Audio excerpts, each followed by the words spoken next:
Oh, probably help if I'm unmuted. Hello, my friends. Connor Doobie. Hope you're doing great. Monday is for the mentors. Today, I have a great interview for you. Going to bring up Daniel Roth here shortly. But really quick, do me a tiny favor. B2B Mentors is on all your favorite podcast apps, wherever you look: iTunes, iHeartRadio, Spotify, Spreaker, Stitcher, Google Podcasts, you name it. We are there for you to listen anywhere, anytime, on the go. Please make sure you go to iTunes, leave a 5-star review so others can find the show too. And if you're here on the live stream today, if you want to ask any real-time questions, feel free to drop them in. If you get any value out of this, please make sure to share this in to your network so others can also get this great information that we're bringing to you guys for $0, zero money on your end, but just the time that you would invest to learn and self-educate yourself.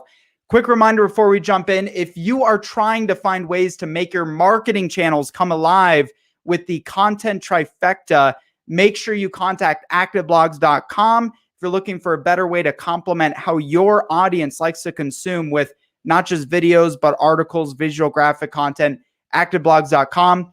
With that, my friends, I'm going to bring up my guest today, Mr. Daniel Roth, the man, the myth, the legend. And you got great hair, dude.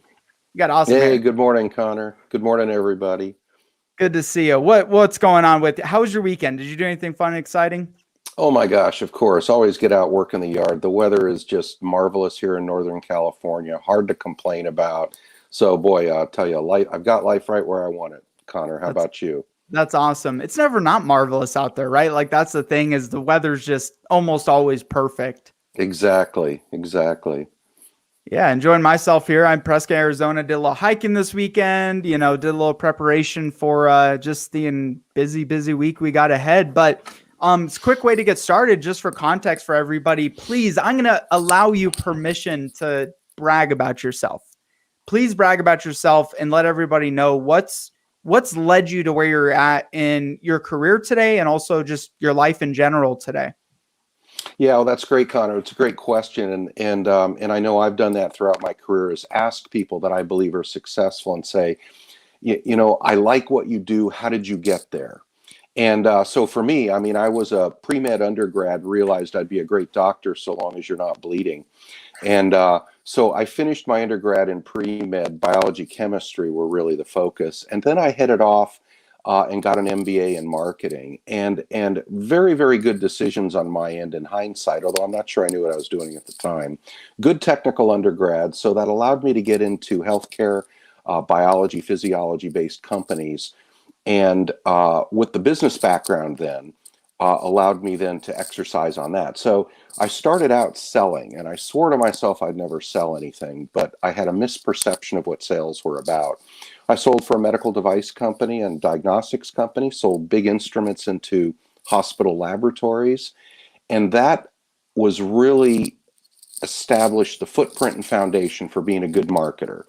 Because when you're a sales rep, you have no choice but to understand the customer, understand them well, understand their needs, and then show them how your solution solves those needs. And that is the tip of the spear for any company. And so from there, I spent nearly 10 years in sales leadership, managing sales organizations across the country, and then moved into marketing.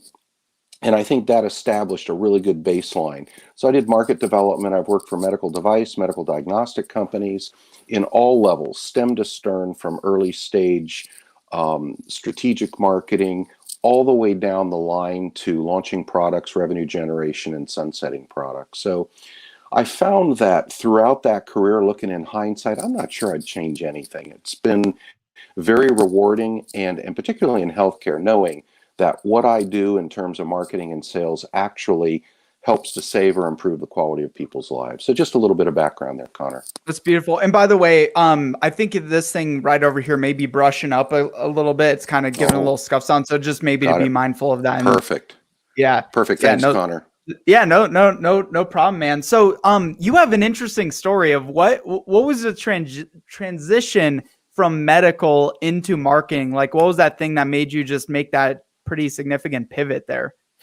So it's really interesting. I always believe that what I want to do is affect something not just today, Like I can pound a nail in today, and I can say at the end of the day, I pounded a nail in.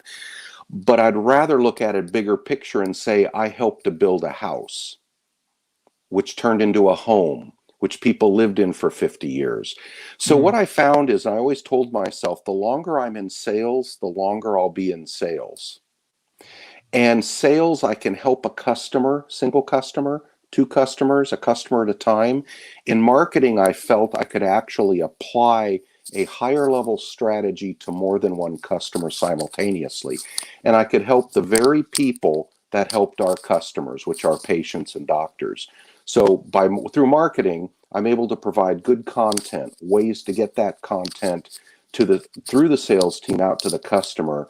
And so my transition point on that was, I felt I could actually exert my efforts in a broader scale to help more people in a longer term through marketing than I felt I could through sales. So what was it that has been most pivotal that you have learned in being in marketing over the years? That if I were to distill it to one point, and please know, Connor, that's really hard to do, okay? Because, we're marketers. We love to talk about what we do. It's Yeah, very right. exciting, and we get energized. I'm an extrovert. I charge my battery with every person I talk about. But if you were to hold my arm behind my back and say, Daniel, you've got to whittle it down to one point, what is it? It is the customer. Literally, they are at the center of all we do. And I think sometimes what you'll find is, if you compare marketers, I'm not saying you have to be, but being in sales is a great transition because you truly understand the customer one at a time. In marketing, you gain that understanding with more than one customer. So the way I always felt is, if you look at marketing in the context of a Venn diagram where you have three circles, okay, and you're looking for the overlap of these three circles, one of those circles is the customer need. And by that, many customers don't know what they need, but they'll know what it is when they see it, right? So it's digging down, getting into the buyer persona, not just demographic, but psychographic. How do they think? How do they metabolize information? Where do they get it? How do they make decisions? So that first circle's the customer need. The second circle is understanding what the competition does to solve that need, right? Because if I can understand that, yeah, go ahead. No, go ahead. Go ahead, sorry. Because I was going to say, if you've got those two circles and the competitor mildly overlaps the customer need, wow, what an in for me. Because then I look at the third circle is my solution. So how is it that I'm able to get a better overlap of the customer need than my competitor?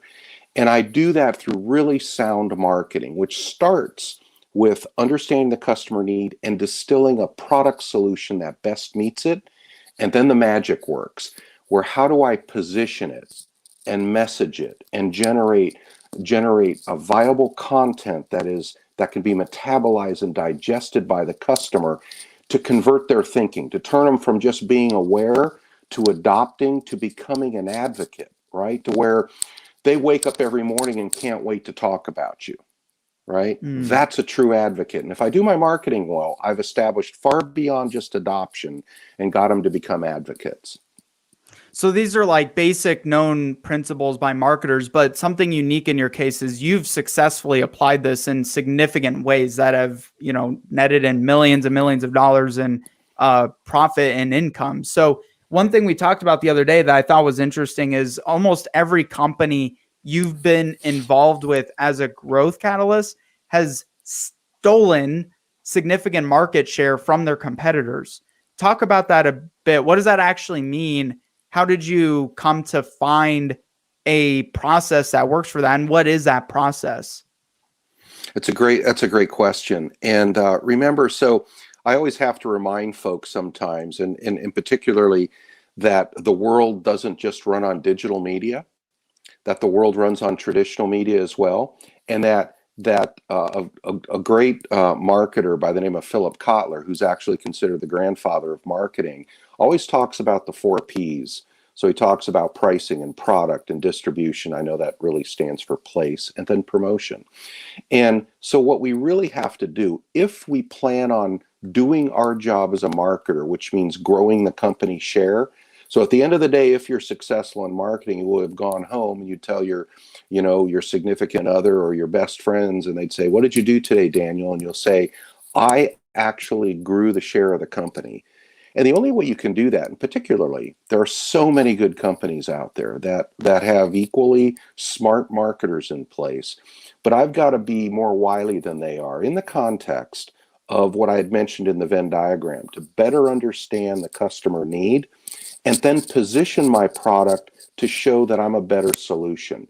And today's world is all about content.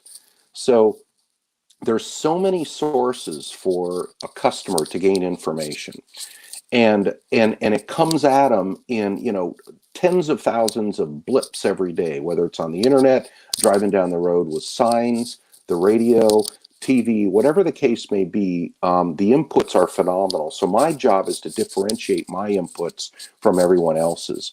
And what I found, and particularly in the B2B world that I deal with, even though we do B2B2C, but a prime focus is B2B, where my company works with doctors, clinicians, who ultimately either position, sell to, or implement a solution into a patient. In the B2B world, I have to understand how and what information, how do they get information, what information are they interested in? And most clinicians are clinicians first. So to them, it's all about the patient.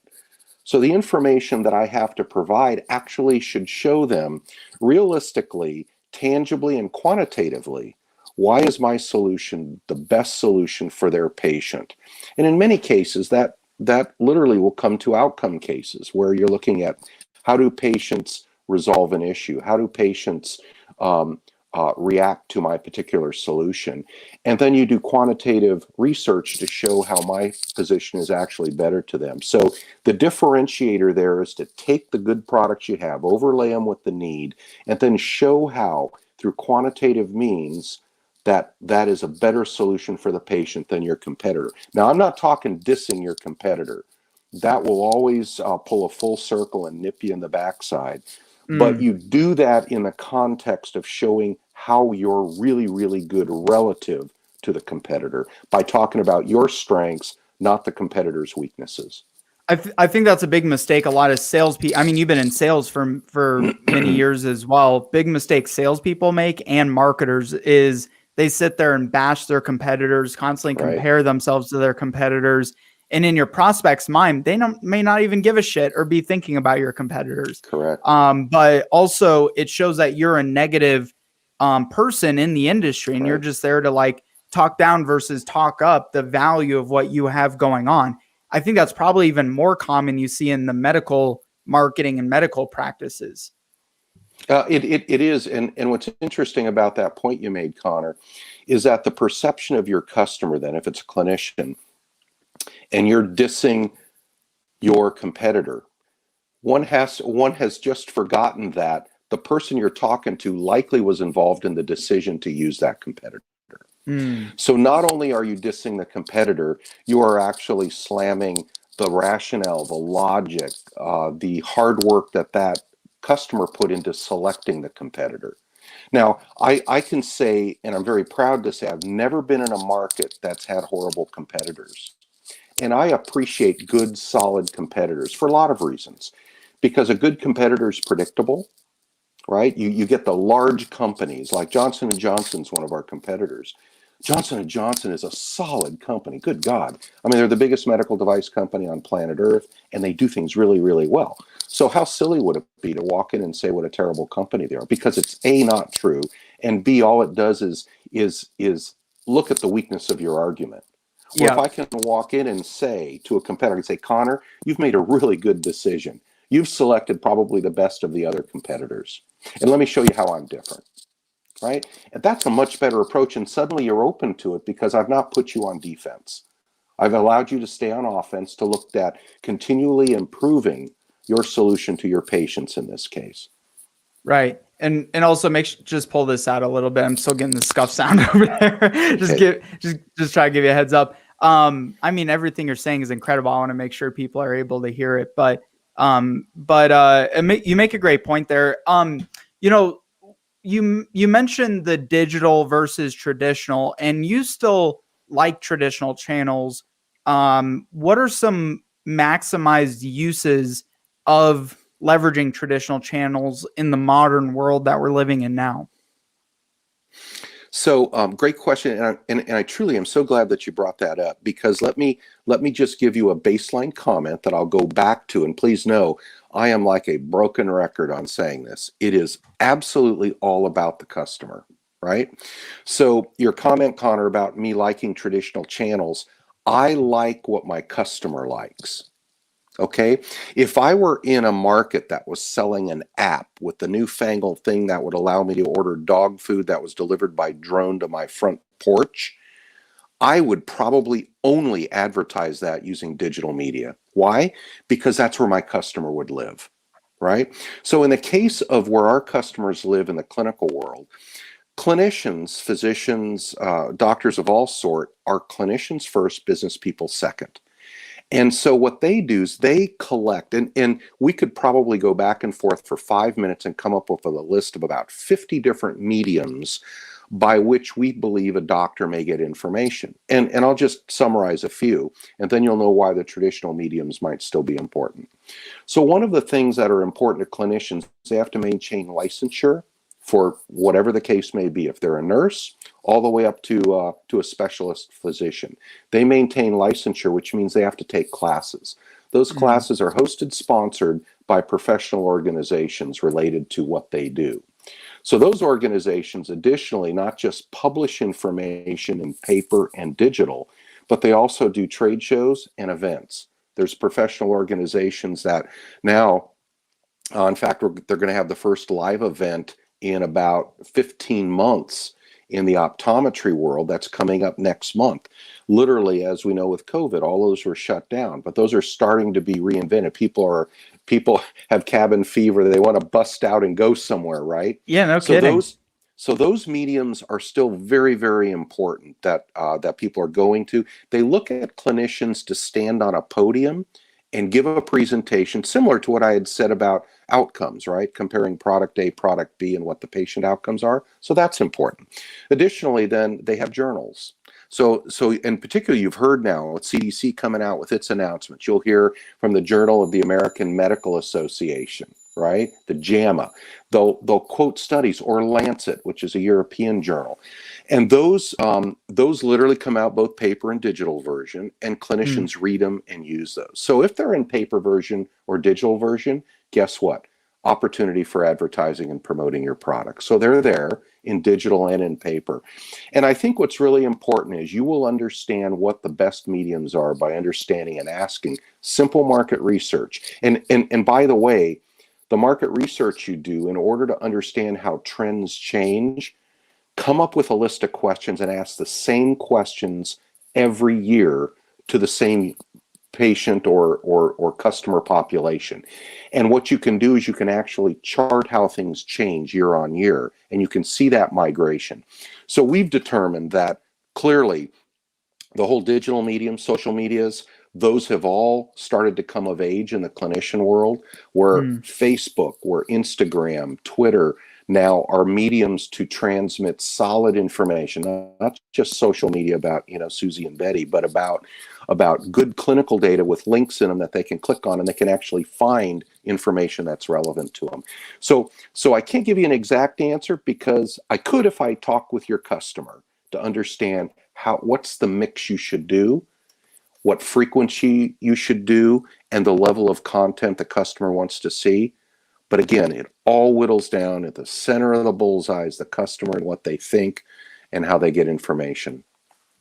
Yeah, so you're not even opposed to digital channels or pro this or negative that. It's more what your customers are looking for based on data, based on research that you've done. You've done like, how do I'm reading a book on neuromarketing right now, in the scientific ways that people receive messages. Even marketing surveys most of the time are very obscure because they don't elicit the responses from the actual primal part of the brains, and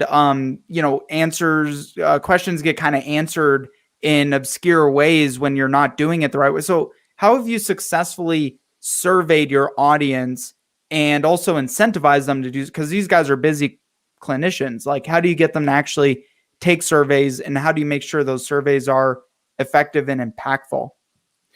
So great question, and I want to come back to, and I'll touch on it right after Connor, but make sure we talk about the MarTech stack, right? Yes. Because that's really, really important to be able to drill down and get more detail about the question you asked.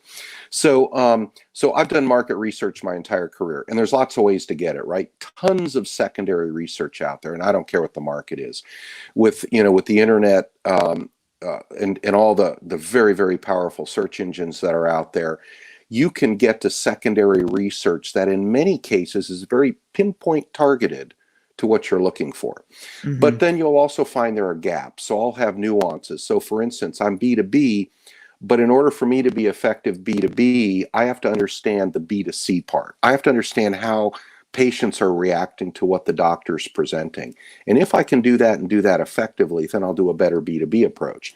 So we would do market surveys directly to consumers, and multiple ways to do it. So we had and still have individual market research firms that can actually help you with the assembly, the correct way to answer a question, and the correct answer protocol. Do you want it to be multiple choice? Do you want it to be open-ended? Radio buttons. What would you like to do in order to get you the information that you want, and such that that information then can be distilled down to meaningful data facts that you can actually, through an infographic or the like, be able to publish, and it's digestible and it means something to the customer that's indeed reading it. And so we would do that. And there are some other market research firms out there that are subscription based. So you sign up with them and you can pump through as many surveys as you can do in series over the course of a year. And those I found very successful as well. So specifically to your question about motivation, I know I find I'm a sucker for market research. And if I can help a company better understand their customer, I'll take 5 minutes, take a survey, even if I'm not compensated. But doctors actually are pretty cheap, particularly some doctors. So you can compensate them $100 for, you can't go more than 15 or 20 minutes on a survey. You lose interest. People will put it off because normally they're doing it at night after work. And if you get 15 or 20 minutes and it's interesting, and then your commitment to them, yes, you'll get an Amazon gift card for $100, but we'll also send you the survey outcome. And you distill it down, you give them 12 slides of what that survey outcome looked like. There's very, very, I find it, we never have a hard time filling a void. And depending on the research we're looking for, we want an N of 50, N of 100. We may want them in different geographies. We want them in different specialties, whatever the case may be. But again, it's back to the customer and the gaps of knowledge I have. And then I try to fill those gaps with that market research that I'm seeking.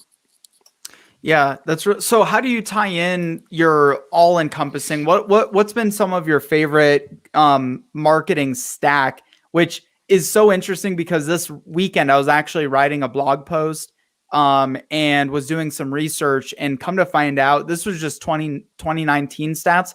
There are over 7,000 marketing technology, like MarTech tools out there, which I was like, this is fucking crazy. This is ridiculous. So how have you wheedled, is that the right word? How have you wheedled that down? Yeah, I guess that makes sense. Yep. How have I whittled it? Yep. Thank you, my friend. Whittled. How have you whittled that down? How have you kept it focused? And what's your tried and true, go-to?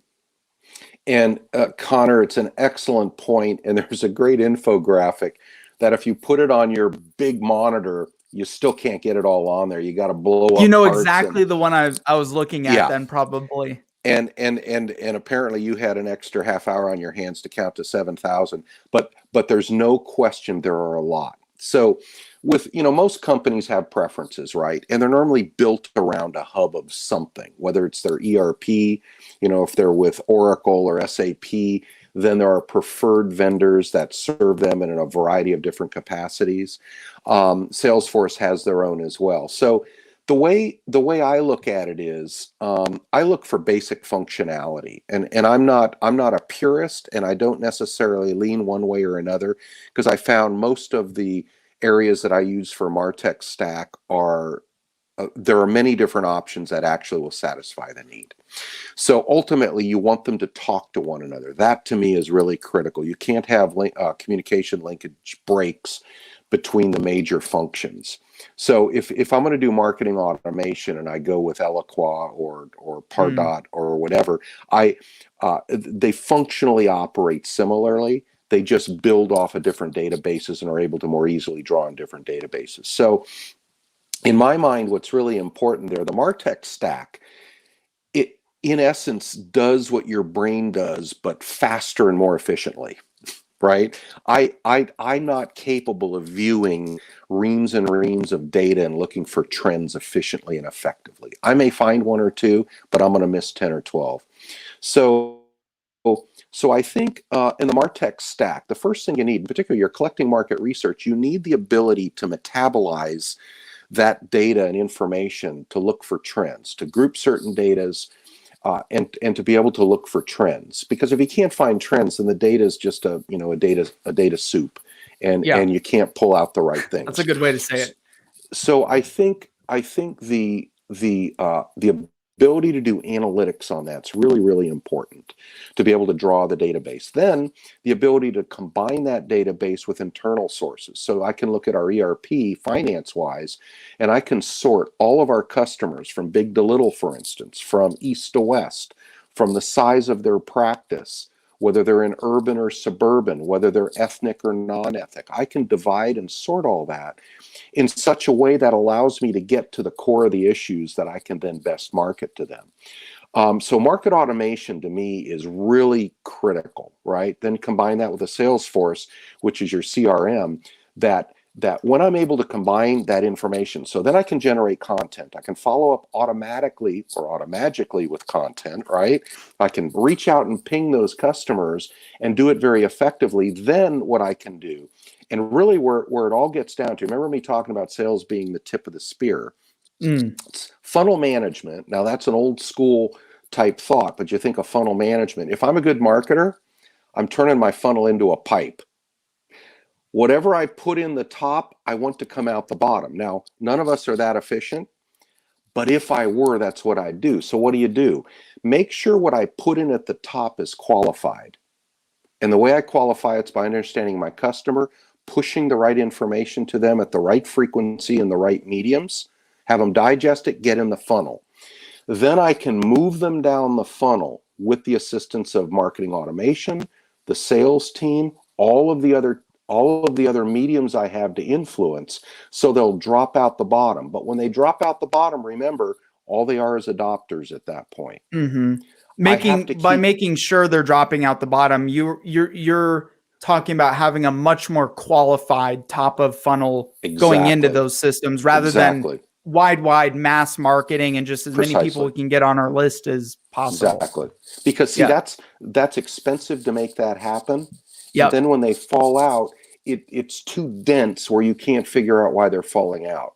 So when I look at my funnel, if I have a hole in my funnel, I want to understand why.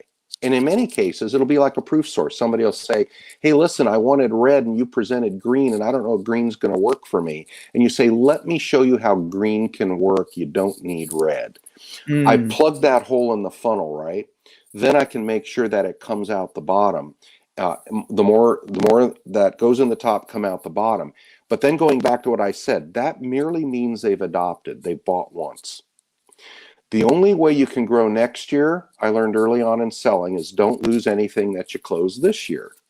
So if you have a customer this year, don't lose them.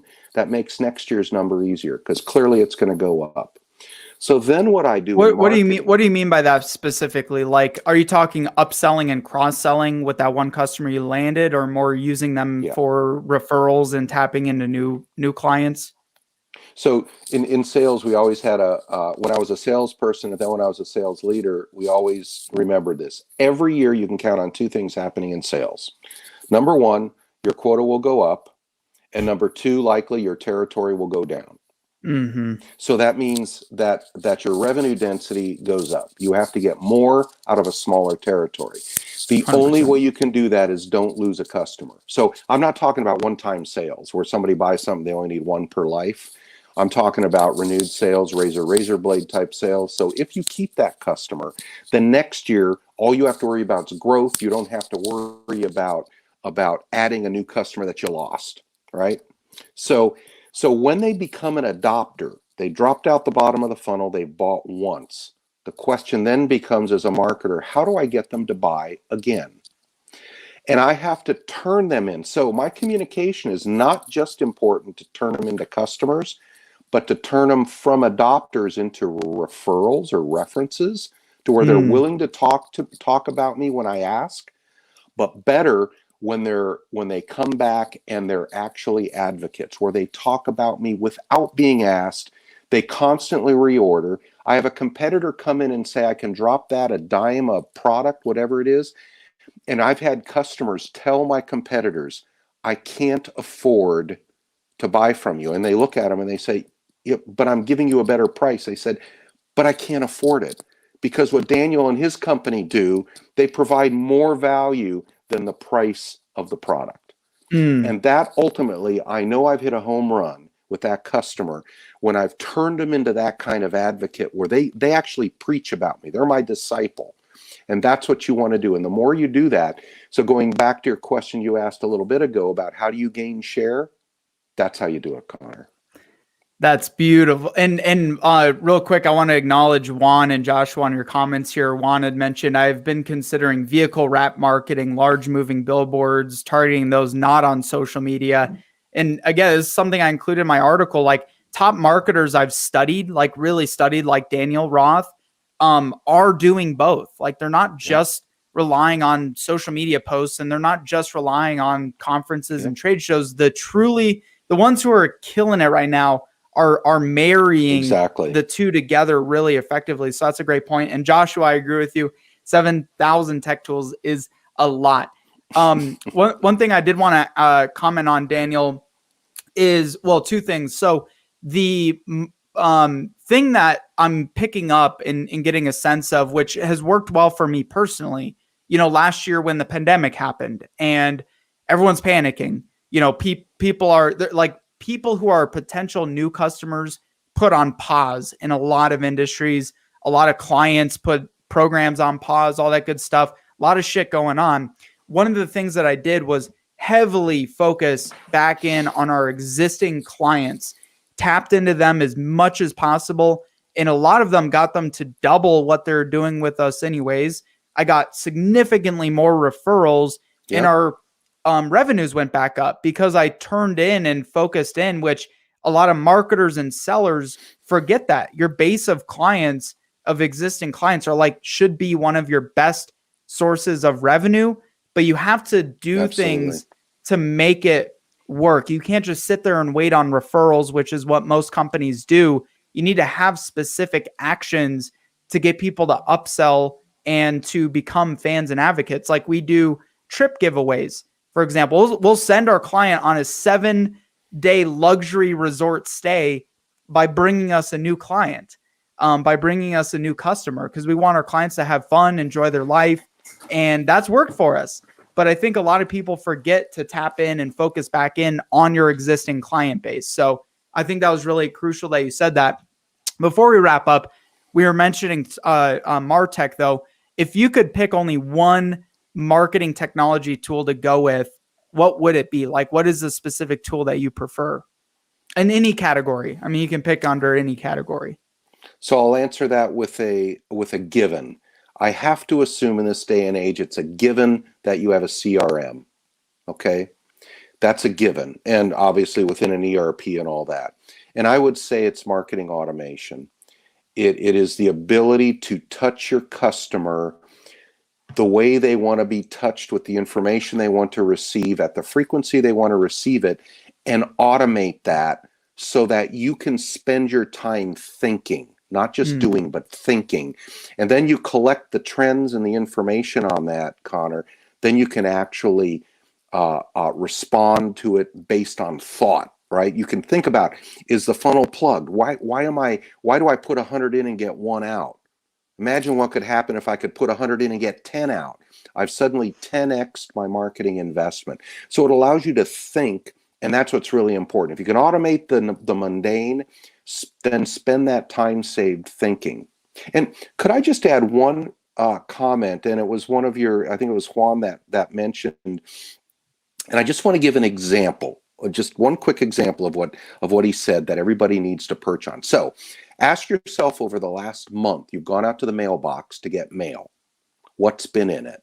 Okay. And I ask that rhetorically because you know what's been in it. It's been pretty much junk. Everybody's gone paperless on their bills and all that. So it's pretty much been junk mails. Here's my point. When was the last time you received a greeting card in the mail? And when you did, what did it mean? So to the point of traditional marketing, this is the example I perch on. When you get a birthday card in the mail, and I make it a point to send birthday cards out, to manually write thank you notes and send them out, even though I know how to use email, I know how to tweet, I know how to send a text. But when somebody gets a thank you note that's handwritten in the mail, you think about how that differentiates you. That's what the vehicle wraps that Juan talked about, that's what that does for him. It differentiates him well beyond, sending out Twitters, every 20 minutes or tweets every 20 minutes or Facebook or LinkedIn or what have you. So I just wanted to drop that in as a thought to get people to think about. And then once you have the attention captured, like I wrote, it's so funny you brought that up because I wrote in the article, a client of ours that sent old school Atari game systems, right? Lumpy mail, like a gaming system to CTOs and CIOs in their market, crushed it. The campaign absolutely killed it. Yep. But then once they have the attention of the customer, then they use their online presence to maintain the presence with their customers. So not only is it enough to reach people, but you got to stay in front of people. And that's where digital comes to bear. So with that, my friend, Daniel Roth, anything else that is actionable that people can take away who are tuning into this? Never forget your customer. I go right back to it. And it's easy to do the day-to-day. Because like you think about, and I'll use a credo from a very large company that they talk about what's important. Okay. Because if you think about it, there are some companies that say shareholders are number one. And I say, no, if there's 4 things that go on, shareholders are number 4. Customers are number 1, or employees are number 1. And if we think about that, then 3rd is community, and 4th should be shareholders. And if we think about that, that's not upside down, because if I take care of my employees, meaning make sure they're happy, make sure they know that they're delivering value to the company, ultimately to the customer, that's really important, because they'll go home every day and say, I can't wait to go back to work tomorrow. I love my life. I love my job. If we take care of them, they'll take care of our customers. And who ultimately buys from us is our customer, right? So employees take care of customers. Then I take care of the communities in which my customers live. If it's a professional community, if it's a physical community, whatever the case may be. If I do those 3 things, guess who's going to be happy? My shareholders. So I will go back to it. If I leave you with nothing, know that the customer should be at the center of a marketer's universe. And if it isn't, you need to go become an accountant. I think that was incredible, and you just blew us all away. I so much appreciate you sharing your time and your leadership and your insights, and there's much, much more, so I'll definitely have to do another podcast someday. But in the meantime, what is the best way for people to find you, follow you, get into contact with you, and then anything else people can take action on that you want to just shout out that they can do for you? Oh, well, hey, thank you. So I'm consulting now, and I'm working with some big companies, some private equity firms. Certainly, I enjoy that. Always interested in looking for other work where I can contribute to other companies. So feel free to reach out to me. And the best way to do that is on LinkedIn. You can find me at Daniel Roth on my LinkedIn profile. Just search me; I'm there, and you can't miss me. I've got the gray mop and easy to find. Look for the guy with the great hair. Thank you, my friend. I appreciate you so much. Thanks, and all Connor. of you tuning in, don't forget, make sure you subscribe on all your favorite podcast platforms. We're on every single podcast platform. Please leave a 5-star review so others can find the show too. Make sure you share this stream. Much love to you all, and we'll see you on the other side.